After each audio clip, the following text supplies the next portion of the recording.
Good morning and welcome back. Today is Thursday. We are one day closer to Friday, the weekend. And if you're someone after my own heart, we got a lot to look forward over the weekend. You've got college football, you've got days off, you've got time with the family, you've got a lot of things, hopefully, to look forward to. But we're almost there. We've got just one more day, and then we are to the weekend. I want to get a little serious today for some good reasons. For reasons that, of course, we'll dive into and discuss. But because a message is being portrayed right now in the media, across social media, amongst people who are politically in tune. And I feel the need to speak on it, to share my thoughts, and to discuss it, to break it down, so that you, the listener, the viewer, you can come up with your own opinion on the matter, which is, of course, always my goal with any episode or anything that we talk about.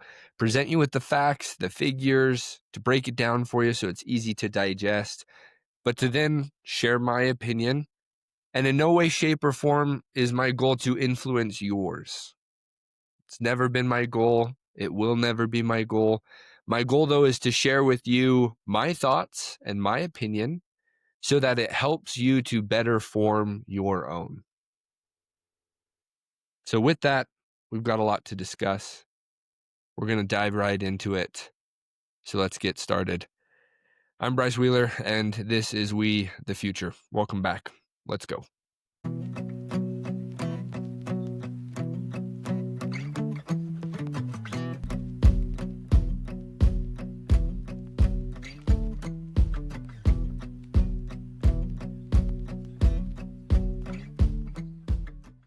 I want you to think back to about a year ago and a week. It's election night in America. If you were like me or are like me, you were glued to the television. I was watching multiple different broadcasts, multiple different news agencies, both independent and, your mainstream, watching the presidential election results trickle in. And me, being somebody who voted for Trump, both in 2020 and 2024, you were hopeful as you saw the states report, as you saw news agencies call each states for Trump. You started to get really excited because what you voted for, if you voted for Trump, what you voted for was happening. You were voting for a sense of urgency, a sense of this time it was going to be different, or this time it would be different. The election results came in, they were finalized. Trump won in a landslide victory, and he won the popular vote. They called it a mandate.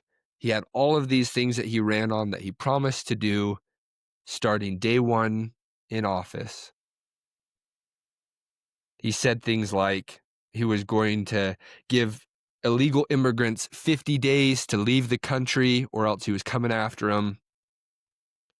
He told us that he was going to cut the deficit by $2 trillion, that Elon was already ready to come to the White House, to jump in, to start this office that he was going to call Doge and make the entire government a well-oiled machine, smooth, ready to operate, and make it just way more efficient.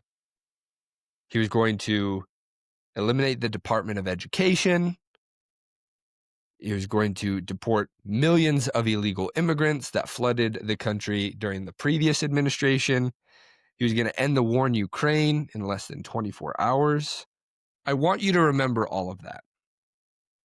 I want those feelings to come back to you right now. I want you to remember how it made you feel. I want you to remember what it was like. I want you to remember why you voted for him. He promised us and told us that as we vote for him, he was going to usher in and bring in the golden age of America, that his cabinet and all of the members of his administration, they were there, they were coming in, they were going to help. Now, the next thing I'm going to say, I want to be extremely clear about. Now, here's my plea, here's my ask from you, the listener, the viewer, however you're seeing this. Even if I don't know you and you're just listening to this for the first time, I want you to listen to the entire episode. Not because I want more viewers, not because I want more clicks, more likes. I could care less about that. I want you to listen to the entire episode so that you understand why I am about to say the following. I regret voting for Trump in last year's election. Now, I don't regret my vote because I wish I would have voted for Kamala Harris. I truly believe that would have been horrible for the country. Worse than what we're currently getting, worse than what we've ever gotten. I don't regret my vote because I wish I would have voted for a Democrat. I don't regret my vote because I am a Democrat. It's not because I hate Trump, because I hate the Republican Party. It's because if one thing has become clear or has become even more clear in the last few months, it's that this term with Trump has been nothing different than his first term in office. It's nothing new. Trump and his cabinet, in my opinion, are selling out America, selling out Americans, and they have proven that the MAGA movement is dead. Now, you're going to see this a lot if you're paying attention in the media. And it's something that I haven't been thinking about this short term. This isn't just I woke up today, saw the news, and decided that I was, agreeing with people who have said what I just said. It's something that I have felt for a while.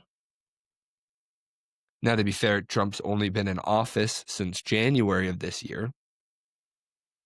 But it's something that I started to feel kind of near the end of his election and his campaign, and especially the start or the beginning of his term in office this year.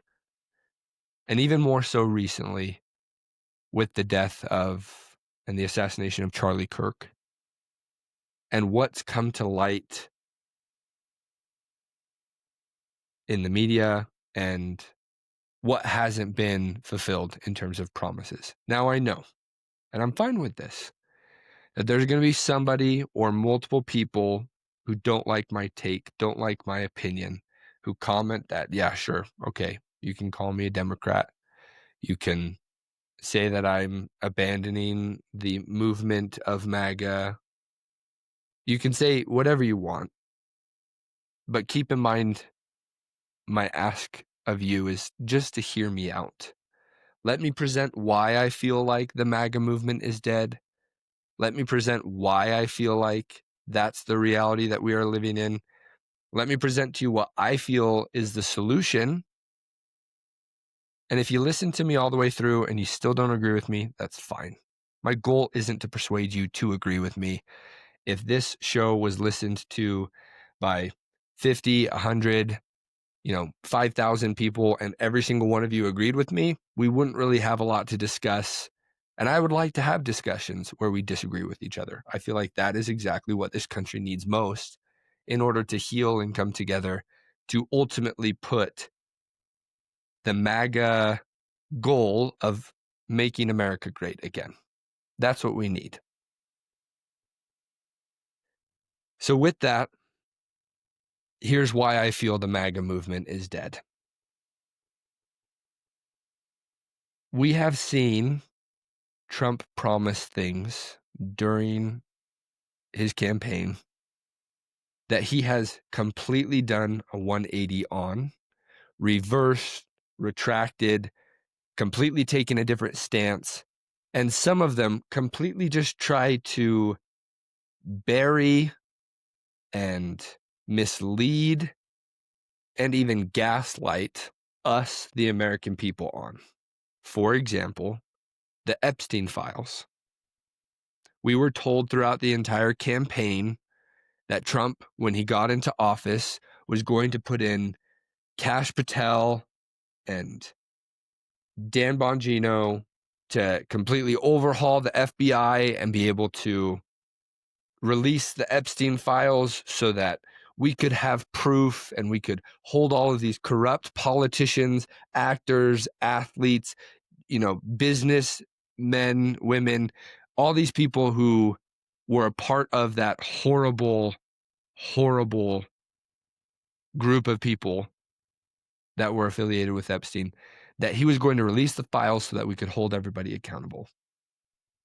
It even got to the point where we had both mainstream media influencers and independent news influencers at the White House holding up binders of the Epstein files and the Epstein clientele list to cameras who are outside hiding in bushes on the White House lawn, ready to take their photo so that we, the American people, could be told that accountability is coming, and it's because of Trump.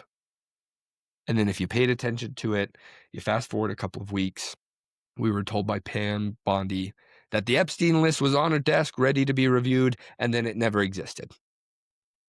And now if we, as Trump supporters or MAGA supporters or just Americans, question or bring up the Epstein list, we are told that we need to move on. We are told that it never existed. Why are we still talking about it? Let's move on and talk about something else. That's literally what Trump has done countless times when asked about the list from media. So there's that. We also have no mass deportations happening. Now, there's a key word in that sentence, no mass deportations. And I get we've got ICE agents on the streets. Hell, they're even in my own backyard here in Ogden, Utah. And they're deporting the ones that are criminals and that are the most vile and the ones that have done heinous crimes and the worst of the worst illegal immigrants are the ones that are being targeted first. And hey, I appreciate that. I get that. I get the reason why. I'm for it, of course, hence the reason why I voted for Trump. But this mass illegal immigrants that were going to be deported in the masses, it's not happening. It's not happening. Instead, what we're getting is, in my mind,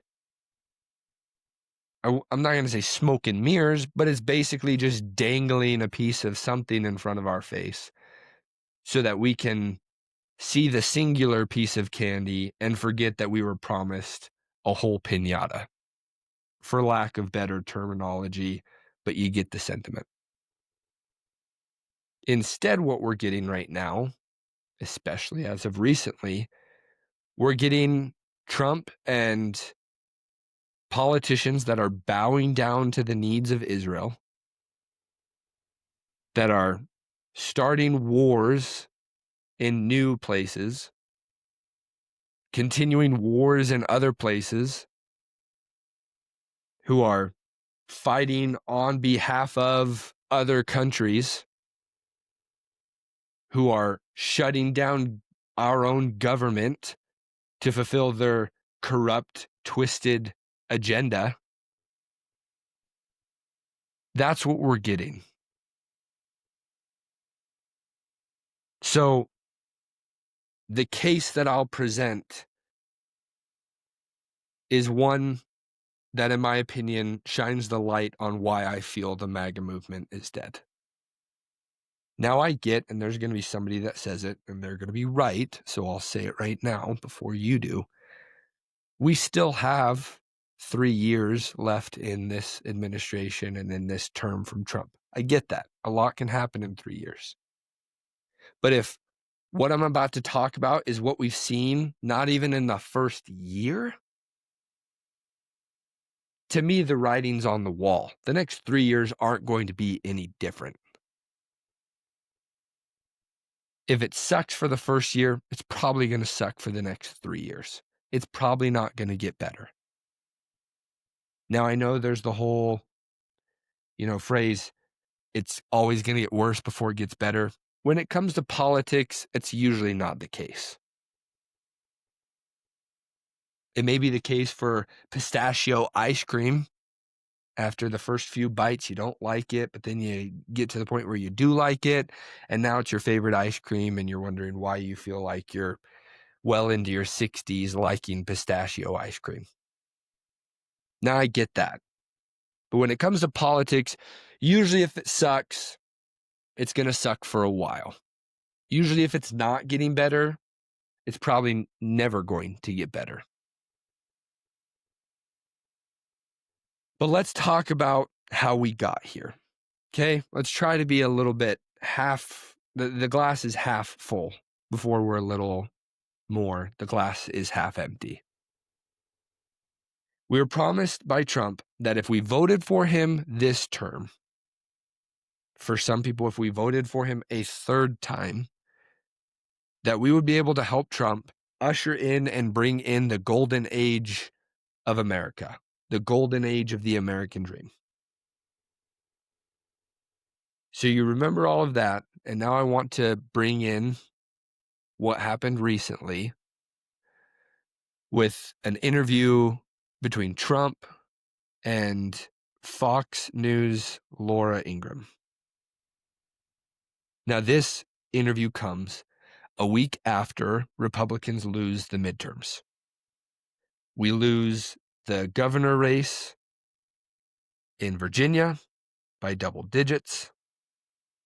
We lose the mayor race in New York City to a Democratic socialist.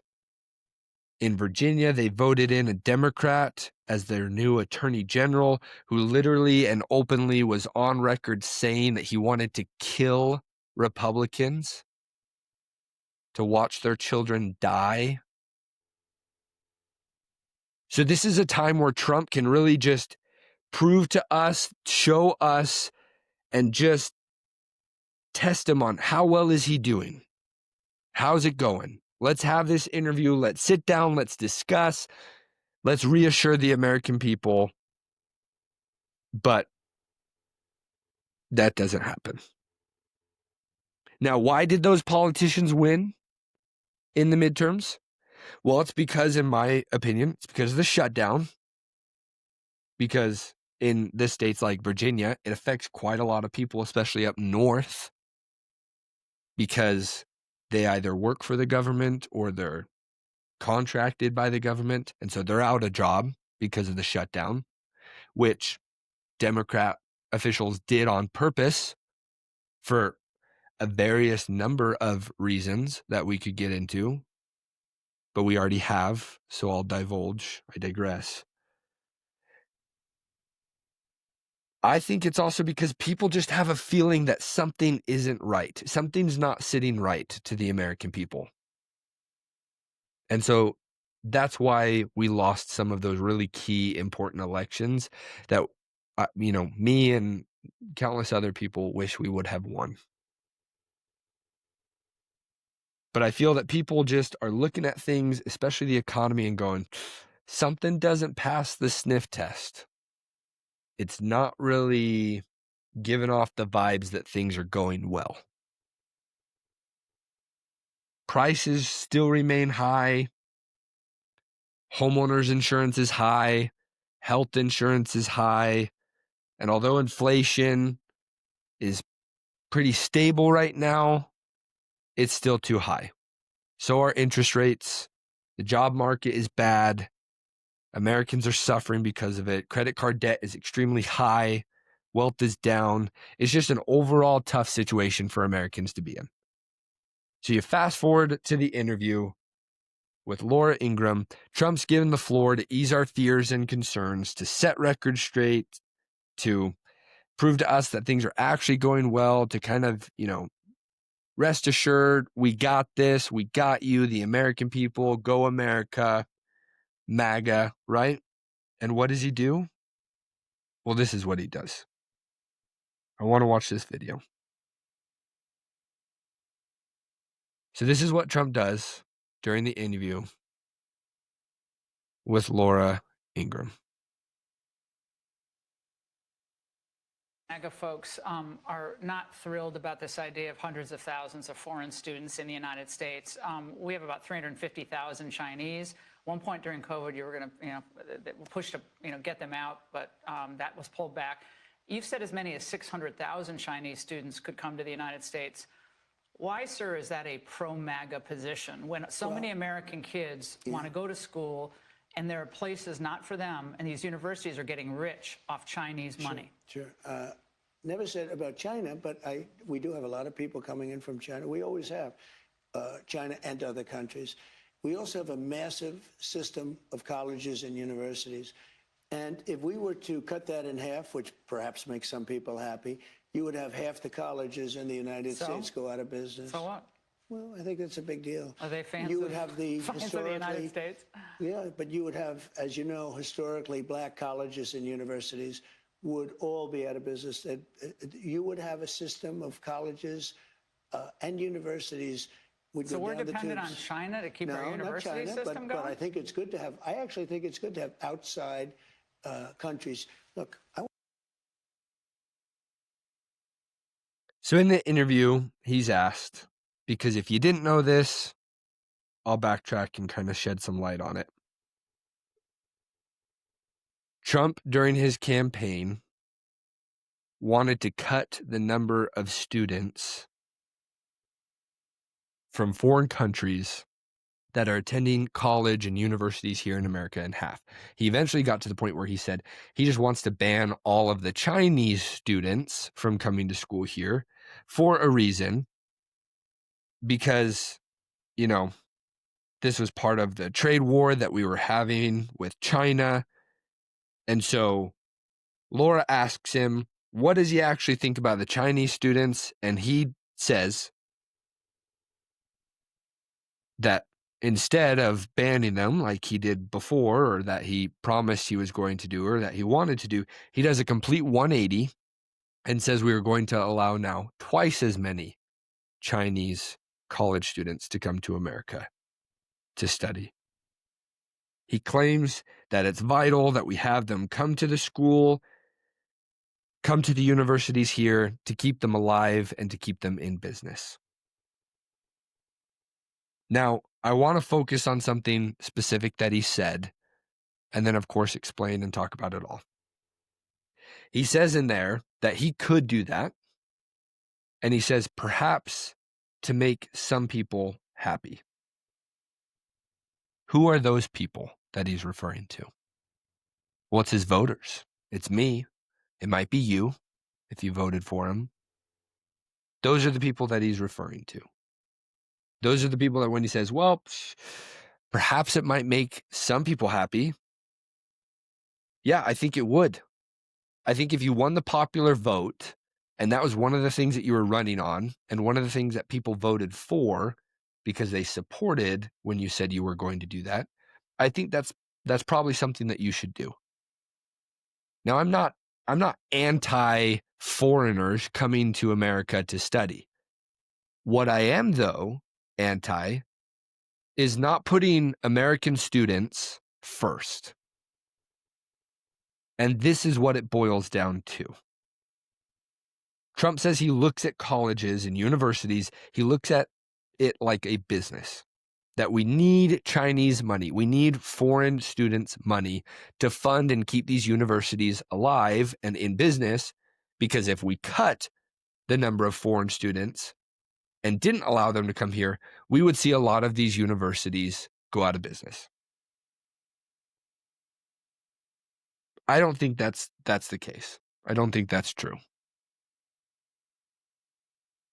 I think, at least you could tell me, that a tuition-paying student, regardless of where they come from, if they're paying the money to go to school, that money then funds the university. So it shouldn't matter where they're coming from. China, India, Mexico, Russia, America. Regardless of how the university gets money from its students when it comes to paying tuition, they're going to get money, they're going to stay in business, they're going to be fine. Plus, in my opinion, I think fewer universities and colleges might be a pretty good thing. Hear me out. Fewer colleges means degrees mean more because there's less opportunities for people to get degrees. It becomes more competitive. It also means that colleges who depend on the foreign money to exist, they cease to exist anymore. Let them go out of business. If we have to survive on foreign money for these universities to be in business, probably shouldn't be in business. Plus, to put everything on top, we have a job market where the majority of students who have a college degree don't work in the field that they have a degree in. I know countless friends, family members, people I've talked to when I was attending college that don't work in the degree or in the field that their degree is in. And I'm sure you listening to this, you know somebody as well. It could even be you. So that's the whole point. And that was the whole point of why voters like me voted for Trump to cut foreign students from our universities. It's to put the American student, the American child going to school first. If a foreign student takes a spot at a university and in their role, it means that an American student gets a spot taken away from them, that they no longer can go to the university because a foreign student got that spot. 600,000 students from China, what would that do? Well, it would probably mean that a lot of American students aren't going to college next year, aren't going to college next spring, next fall. Why? Because the spot that they're trying to vie for is being taken by a foreign student. So they won't be going to college next year. Now, here's the thing. America has a high level of human capital. What do I mean by that? We have a high level and a high population of people who are ready to learn skills, be trained, and to start working. We have the people, we have the talent, we have students and kids who are ready to go to school, to pay a lot of money in tuition, to learn skills, to learn trades, to learn anything that will then help them turn around, provide for their families, provide for their future, and to make America great again. The whole point of going to a top university, the best college that you can get into, is to make it so that you're more impressive to a company when you graduate and you get out into the open job market. So when foreign students come in, and this is why I'm not a fan of that, when foreign students come in and they take a seat at a university, they're not just coming here, getting an education, getting their cap and gown, grabbing their diploma, shaking the dean's hand, and jetting off on the next flight back to Hong Kong. That's not what they're doing. They're then staying here and taking a job and a future career from an American student who just graduated. They're not just coming for school. They're staying here after their degree, and they're looking for work. They're taking away the American dream from an American. Now, I'm all for immigrants coming to our country the right way, the legal way, building an American dream, making things happen, working hard for their own success and for their future and for their family, helping to make the country great again, helping to provide and ultimately make something of their new American dream life. I'm completely on board with that. But when foreign students come here and they take away the American dream after taking away a spot at a top university or just at a college in general from an American student, because that to me is wrong. The American dream is to do exactly that, to study hard, to have your parents put you into good public education or private education so that you can get to the point where you've studied hard enough to get into a university, a good college, to pay a lot of money towards your tuition and towards your fees, to then graduate with a degree in a field where you can go get a job in, to find a job that's great with great salary, good benefits, to then get married, buy a house, start a family together, and to upgrade your life, to go from lower or lower middle class to upper middle class, or even to the upper class, to the rich class. It's to make your life better. That is the whole point of this. But when Trump says that I could put these people first, right? Perhaps I could do that to make some people happy. When Trump says that, but then says, well, what about the colleges? What about the universities? What about them staying in business? They wouldn't go out. They would be fine. They would have to change their model, their business model. They might have to lower tuition. They might have to make some cuts. They may not be able to spend millions of dollars on a brand new football stadium or basketball court, or they might have to cut some opportunities on campus, but they'd find a way to survive. Besides, like I said earlier, the last time I checked, American money works just as good as any other foreign country's money when it comes to paying the tuition. So when Trump says that, that's the American people, once again, and it's a tale as old as time, drawing the short end of the stick. Being put into the category of, perhaps I could do it to make some people happy, but I'm not going to. Perhaps not. So that's why I get a little heated and I get a little, like I've said before, glass half empty kind of attitude that the MAGA movement is dead. It's been dying, but now we've kind of gotten to the point where it's dead. But then, in case you thought the interview got any better, it doesn't. And this is what happens next. So Laura Ingraham asks Trump about the H-1B visas. Now, if you don't know what that is, here's a quick spiel.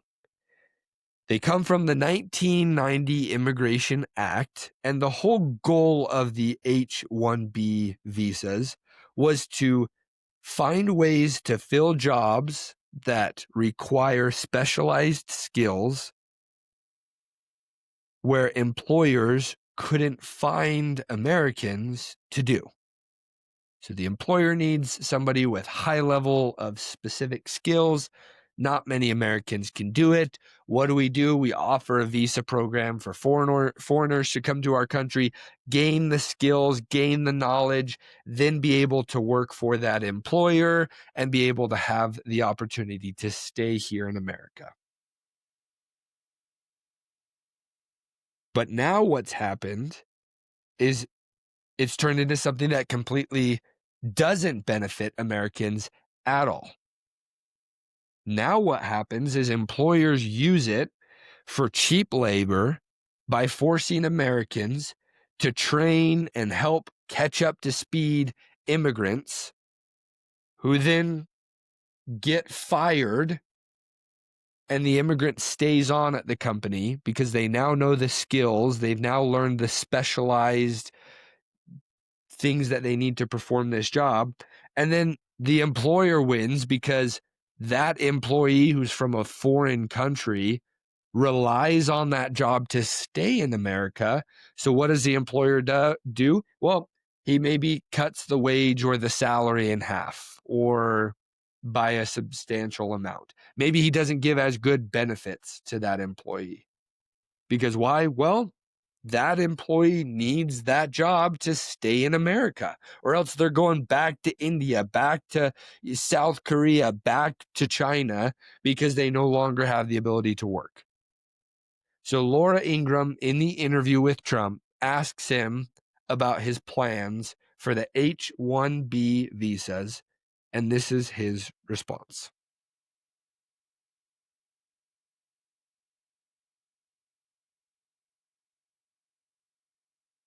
Like what we have right now. And does that the mean Republicans have to talk about it, Laura. And does that mean the H-1B visa thing will not be a big priority for your administration? Because if you want to raise wages for American workers, you can't flood the country with tens of thousands or hundreds of thousands of foreign workers. You also do have to bring in talent. When we have plenty of talented people here. No, you don't. We don't have talented people here? No, you don't have certain talents, and people have to learn. You can't take people off an unemployment line and say, I'm going to put you into a factory where we're going to make missiles, or I'm going to put you. How did we ever do it before? Well, I'll give you an example. In Georgia, they raided because they wanted illegal immigrants out. They had people from South Korea that made batteries all their lives. You know, making batteries are very complicated. It's not an easy thing. It's very dangerous. A lot of explosions, a lot of problems. They had like 500 or 600 people, early stages, to make batteries and to teach people how to do it. Well, they wanted them to get out of the country. You're going to need that, Laura. I mean, I know you and I disagree on this. You can't just say a country's coming in, going to invest $10 billion.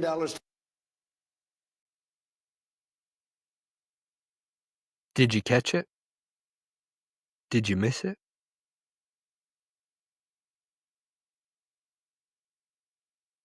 What happened during World War I and World War II here in America?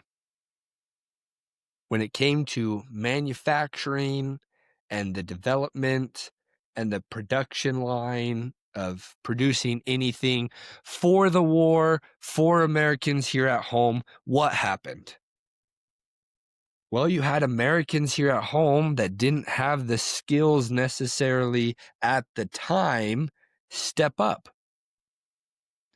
You had the great movement of the American female, the working class female, come to the aid and go to the supply chain, the supply line, and make ammunition to build tanks, to build trucks, to be able to produce food so that we could send it to our troops on the front line. That's what you have happen. Americans step up. Now, this is what happens and what is happening when Trump goes from, no, you can't go to college, to now you can't get that job, and even more, you can't do the job because you're not talented enough. He repeats himself. We don't have talent. No, we don't have it. ICE raided a meat packing facility in Kansas because there were illegal immigrants working there. And what happened the very next day? You can look this up. It's a true story. I'm not making it up. You can look it up. What happened the next day? You had hundreds of small town American citizens. They wrapped a line around the meatpacking plant, waiting in line to be able to interview or put in their resume or apply for a job. The very next day, that's what happened.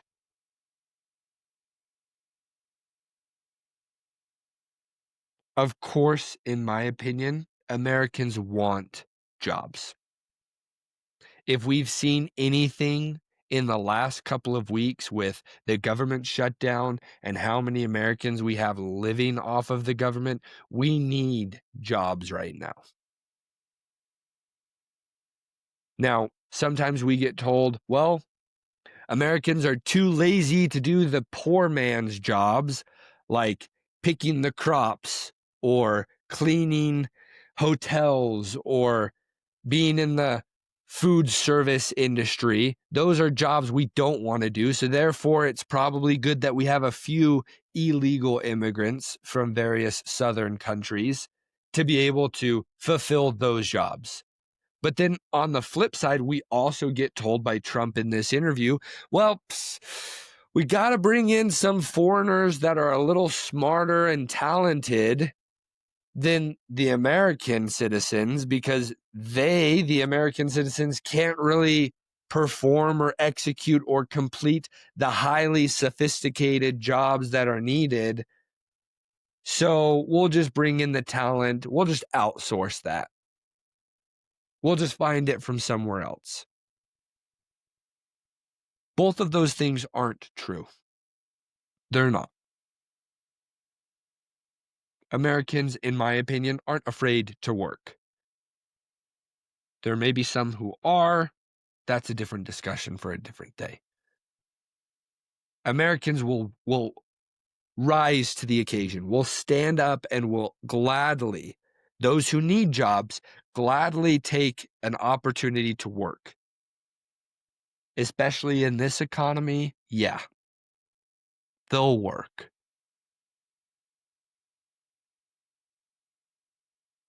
Make America great means that nothing has worked, is currently working, and we need to fix it. Make America Great is a movement of the government can't fix it. They don't really have the answers to the solution or the solutions to the problems that we're facing. The private sector doesn't have the answers either. And so we need to overhaul and bring it back. That's literally what the word again means.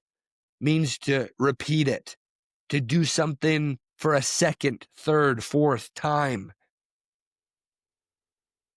So when Trump promised all of these things, we were promised a new energy, a new lively president, a new perspective to help America, to help Americans, that we, the people, would stand together, that we would build it back, that we would build America back and make it great again.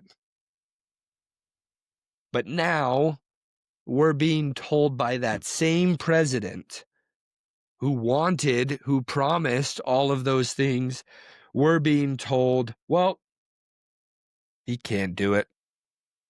He can't do those jobs. They require too much talent. We're told that we don't have that talent. We're told that Israel's more important, that wars in Venezuela and the Middle East, those are necessary, that it's way more important to put lobbies, both foreign and domestic, and donors first, to put big tech and big business before the American people.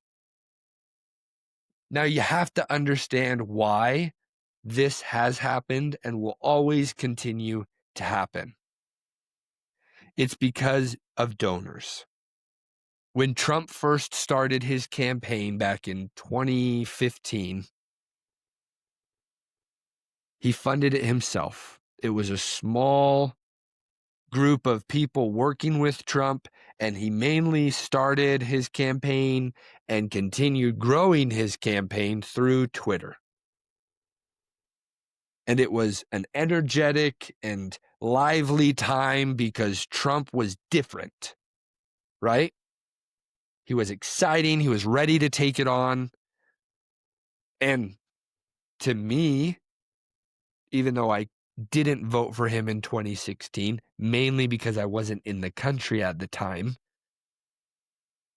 it made sense for Trump to be the next president because he wasn't a career politician who was corrupt.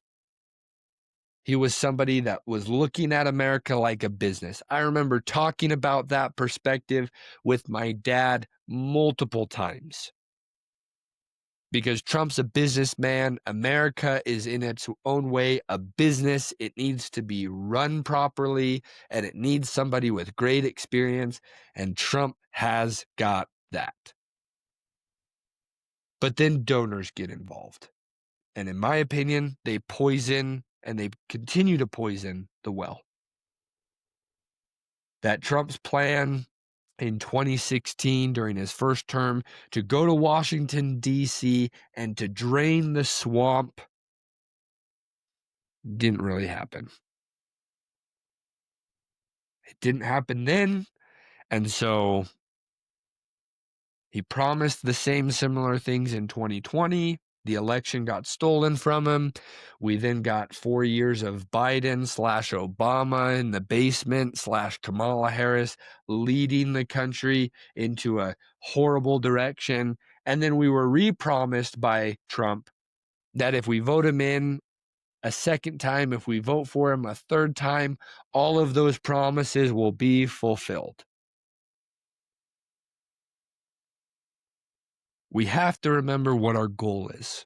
Why are we here? Why are we voting for somebody to be president? Why are we voting for anyone to hold a political office in our country, both local, state, and federal government? Why are we doing that? We're voting for somebody to put us and to put our country, America, first. What we need is a real leader. One who can be in control, somebody who is smart, who can come in and do exactly what needs to be done, which is to clean house. To put in his cabinet that will actually do stuff that's with people who have the same vision, the same likeness, the same common goal, to put America first and to make stuff happen, to make the country that we live in better and truly make it great again. That's why we vote. That's what the goal is. When you go down to your local library, you go down to your local public school, you go into the gymnasium, you get behind the booth, you close the little curtain, you vote. You fill in the circle, drop in your ballot, and you get the sticker. That's why we do it. To vote somebody in office who will actually do what they say they're going to do. Not just on day one, but on the final day that they hold office. That's the goal. Now, I don't care anymore about the argument that Republicans are better than Democrats. Now, although that might be true, right? Well, it was better to vote Trump in because he's the lesser of two evils. It's either him or Kamala Harris. Yeah, that sounds like a fair argument, but it's not anymore. There's a reason why it's called the left and the right. And if you haven't seen why, or you're not clearly waking up to why that's the case, it's because they're the same bird with just the left wing and the right wing. If both parties are killing America and the American dream for Americans, one's doing it on a 5-year time frame, the other one's doing it on a 15-year time frame. At the end of the day, it doesn't matter. Who cares? They're both doing the exact same thing. They're both killing the American dream. They're both not putting America first. They're both not putting the American people first. Now, I say all of this doom and gloom and glass is half empty and let's be pessimistic. I say all of this to get to my final message, which if you've gotten this far, I appreciate. If you've gotten this far and I've pissed you off, I appreciate it. If you've gotten this far and you disagree with me and what I've said, fine. Great. I welcome it. But I say all of what I just said to invite you to do something. I invite people to be ready, to go to school, to educate yourself, to become involved in politics, however you want to be involved, to be a Swiss Army knife in skills and in labor and in ideas and thoughts, to be involved, even if it's at the very basic level of politics. So that when the day comes that we have somebody who runs for office, who is ready to put America first and to put Americans first, you are ready to be involved and to help take back our country. Now look, I know right now it's hard. It's hard for me too. This time that we're living in, this life in general, it's not easy, and it can feel at times, especially now, like we don't know who, we don't know what, or where to turn. My invitation to you is to turn to Christ, to turn to Him, to turn to your Heavenly Father who loves you more than you could ever know,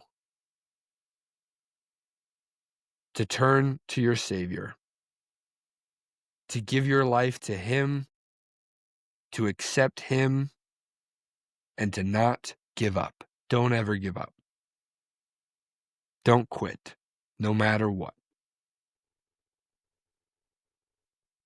I had a conversation yesterday with a dear friend of mine, and he said something to me that stuck out, and I haven't been able to stop thinking about it since he said it. But as we were catching up over the phone, as we were talking about life, both of us recently in the last year becoming homeowners, talking about our families, talking about work, providing for those families that we have. We talked about the difficulties that come from all of those things: work, being a homeowner, providing for your family, living in this country, the economy. We talked about it all. And he shared this with me. He said, it doesn't get easier because you did something. It gets easier because you continue to do something.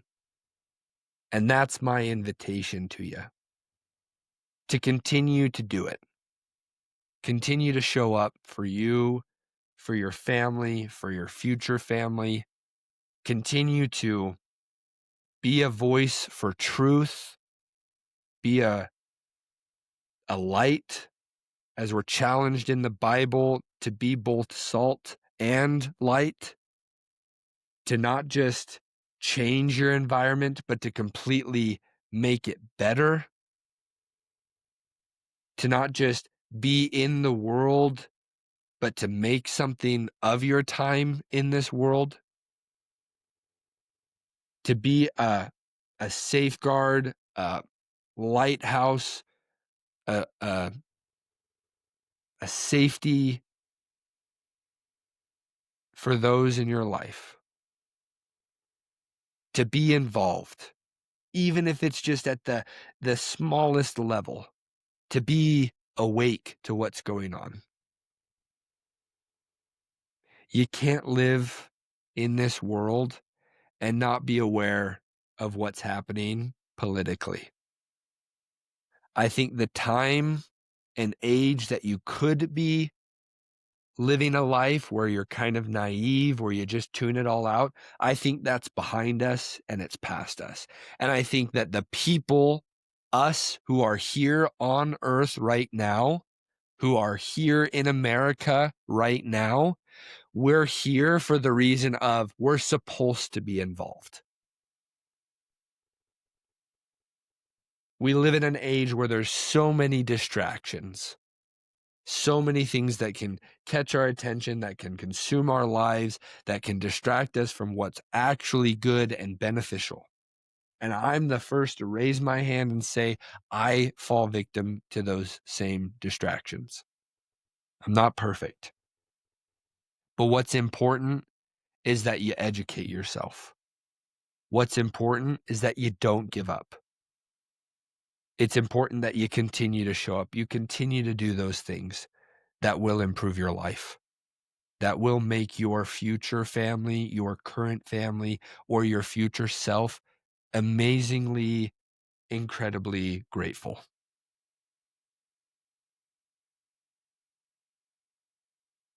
I want to end on this.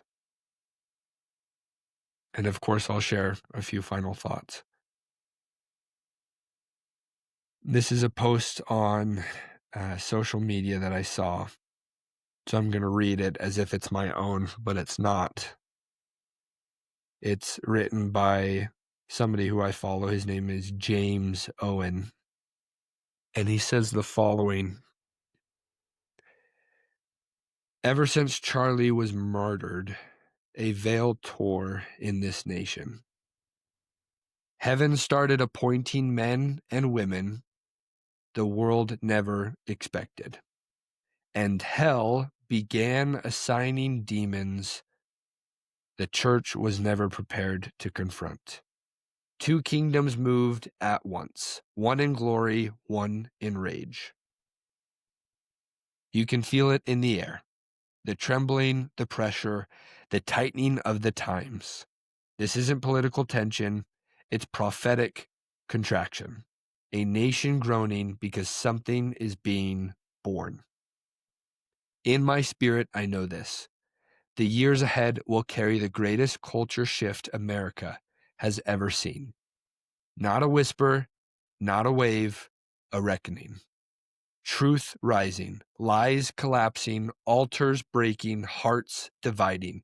Everything hidden will be dragged into the light, whether it wants to be or not. You don't prepare for a moment like that with opinions. You prepare with obedience, with concentration, with repentance, with courage that costs something. Because when God shakes a nation, he starts with the ones who claim his name. Prepare your homes, prepare your spirits, prepare your callings. Prepare your children for a generation that will know war, not the kind fought with bullets, but the kind fought with truth, purity, and authority. The days ahead will not favor the lukewarm. They will expose them. But they will vindicate the faithful, they will crown the courageous, they will reveal the remnant the prophets saw from afar. If your heart is stirring reading this or hearing this, it's because heaven already marked you. You were not born for calm waters. You were born for the storm that purifies nations. Stand your ground, fortify your spirit. The shift is coming, and you are meant to lead it. Now, that's better than any way I could have said it, but I echo the same idea and the same truth. You're here for a reason during these tumultuous times. Maybe the MAGA movement isn't dead. Maybe it is. Regardless of how you look at it, in my opinion, who cares? So what? What I care more about is, are we Americans living in a country that we feel we are the priority? Because at the end of the day, pick up our founding documents. We, the people of the United States. It's us. We have the control. And although I, nor you, nor anyone listening to this may be the ones that are in office in Washington, D.C., in your local offices, writing policies or putting into law things that are going to make America great or not make it great, regardless if we're the ones that are doing that, we're electing officials who are promising to do that, but aren't. So now's the time to prepare yourself, to become involved. Hell, it's the exact reason why I started this whole podcast. It's the exact reason why I continue showing up twice a week to record, to educate myself even more so that I can hopefully turn around and educate you who's listening to this. If you educate yourself, if you become involved, if you remember why you're here, if you remember the creator who sent you here, and if you remember what our common goal is to make America great again, to make sure that America and its citizens are provided for, looked after, and taken care of first above anyone else, regardless if they're our ally, regardless if we get anything from them, regardless if it's a I scratch your back, you scratch mine. I don't give a rat's ass. If it's not America first, I don't want it. So maybe MAGA and that movement is dead. But what movement isn't dead? The America First movement. And there's an increasing number of young voters and young Americans who are coming around to that harsh and stark truth. And I hope that I've laid enough evidence for you to also believe that that's true. It doesn't matter the movement as long as the movement can fulfill the promises that were made. But if it's another pull the wool over your eyes and we're actually not going to do that, we're actually going to do things that are complete opposite in what we promised, I don't want it. Which is why I'll continue to show up and do this podcast, which is why I'll continue to put my voice out there, which is why I encourage you to do the same. Even if you don't want to get the setup, the camera, the lights, the microphone to post and edit and do all of this, fine. Share something on your Instagram. Share something to your friends and family. Hell, share this. I'd appreciate it. But become involved so that one day when that leader comes, you are ready. We're ready to take back what is rightfully ours, to put America and its people and the nation that we love first. Like, comment, subscribe, all the things. I appreciate you sticking it out with me. We've gone 2 weeks now in a row where we haven't done the best reels or memes of the week, which I apologize for. Last week traveling, this week wanted today to be a little bit more serious, but we'll do them. I'll find them. I'll share them with you. We'll get them out there. But please, if you do anything, I mean it. Like, comment, subscribe, share. Let me know what you want to talk about next, what you want to hear next. But I hope you have a great rest of the week. I hope this wasn't so doom and gloom for you. And I appreciate you if you have made it this far. Have a great weekend. Be safe. We'll see you next week on Tuesday. And we'll be ready to hit the ground running on another week of We the Future. Thanks for being here. Thanks for listening. We'll see you next time.